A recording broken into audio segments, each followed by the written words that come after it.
Saudi अरब में पहली बार एक शिया वफाकी वजीर बन गया।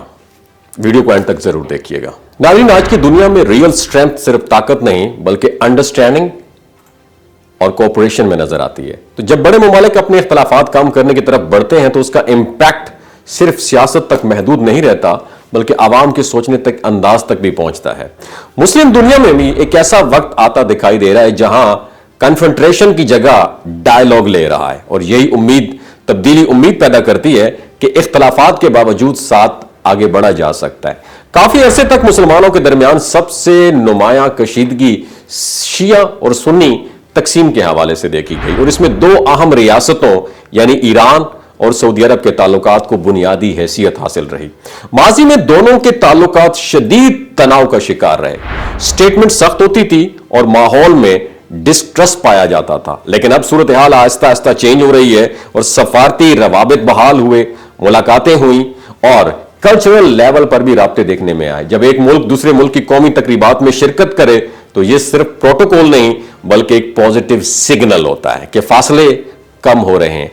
नाज़रीन, इसी पर्सपेक्टिव में सऊदी अरब के अंदर एक अहम एडमिनिस्ट्रेटिव डेवलपमेंट भी सामने आई है जब फहद आल सैफ को वजीर सरमायाकारी मुकर्रर किया गया, और उनकी तकर्रुरी को बाज हल्कों ने मसले की जाविये से देखा, मगर सऊदी मौक़िफ़ वाज़ेह रहा कि रियासत के लिए असल स्टैंडर्ड लॉयल्टी और कैपेबिलिटी है, सेक्ट नहीं है, यानी फिरका नहीं है। और यह तस्वुर कि किसी मुल्क में सिर्फ एक ही मसलक के लोग रहते हैं हकीकत की मुकम्मल तस्वीर पेश नहीं करता। मुख्तलिफ मकातब फिक्र के शहरी हर मुआशरे का हिस्सा होते हैं और रियासती ढांचे में अपना रोल प्ले करते हैं। अगर तारीख पर नजर डालें तो मालूम होता है कि सऊदी निजाम में मुख्तलिफ पस मंजर रखने वाले अफराद अहम ओहदों पर खिदमात सर अंजाम देते रहे हैं।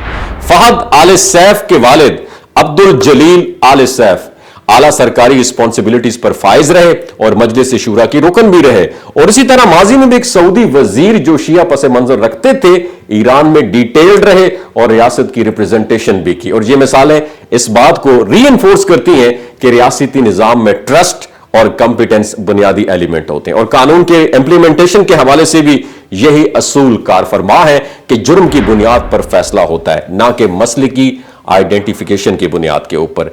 दहशतगर्दी या संगीन जराइम के मुकदमात में मुख्तलिफ पस मंजर रखने वाले अफराद को सजाएं सुनाई गई, और इसी तर्ज अमल को इसे रूल ऑफ लॉ कहते हैं। इसी पॉइंट ऑफ व्यू से अगर देखा जाता है जहां शहरी की जिम्मेदारी और रियासत की रिट को बरकरार रखा जाता है। नाज़रीन, ईरान और सऊदी अरब के ताल्लुकात में बेहतरी को अगर हम बॉर्डर पर्सपेक्टिव में देखा जाए तो यह दोनों ममालिक का मामला नहीं है बल्कि पूरी मुस्लिम दुनिया के लिए एक इनकरेजिंग डेवलपमेंट है। खासतौर पर पाकिस्तान जैसे मुआशरों के लिए एक वाज़ेह पैगाम है जहां फिरका वाराना कशीदगी के असरात माजी में देखे गए। जब बड़ी रियासतें डायलॉग और कोऑपरेशन को जब प्रायोरिटी देती हैं तो यह आवामी सतह पर एक बहुत बड़ा टॉलरेंस को प्रमोट कर देता है, और असल चैलेंज ये नहीं है कि इख्तलाफात खत्म किए जाएं बल्कि यह है कि इख्तलाफात के बावजूद एहतराम बरकरार रखा जाए। हम अक्सर छोटे बयानात से नफरत को बढ़ा देते हैं मगर मस्बत मिसालों से सीखने में कम दिलचस्पी दिखाते हैं। अगर रियासतें अपने मफादात को साथ साथ अमन को भी अहमियत दे सकती हैं तो मुआशरे भी बर्दाश्त और यूनिटी को अपना सकते हैं। और आज की तब्दीलियां फौरी तौर पर सब कुछ नहीं बदलेंगी मगर डायरेक्शन बहुत अहम होती है। अगर मुस्लिम दुनिया ने इस अपॉर्चुनिटी को वाइजली यूज किया तो मिसट्रस्ट की जगह म्यूचुअल रिस्पेक्ट ले सकता है, और मजहबी शनाख्त अपनी जगह अहम है मगर अमन, तरक्की और स्टेबिलिटी के लिए कोऑपरेशन बिल्कुल नागुज़ीर है।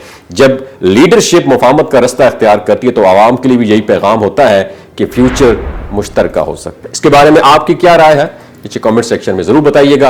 पाकिस्तान जिंदाबाद, इस्लाम जिंदाबाद।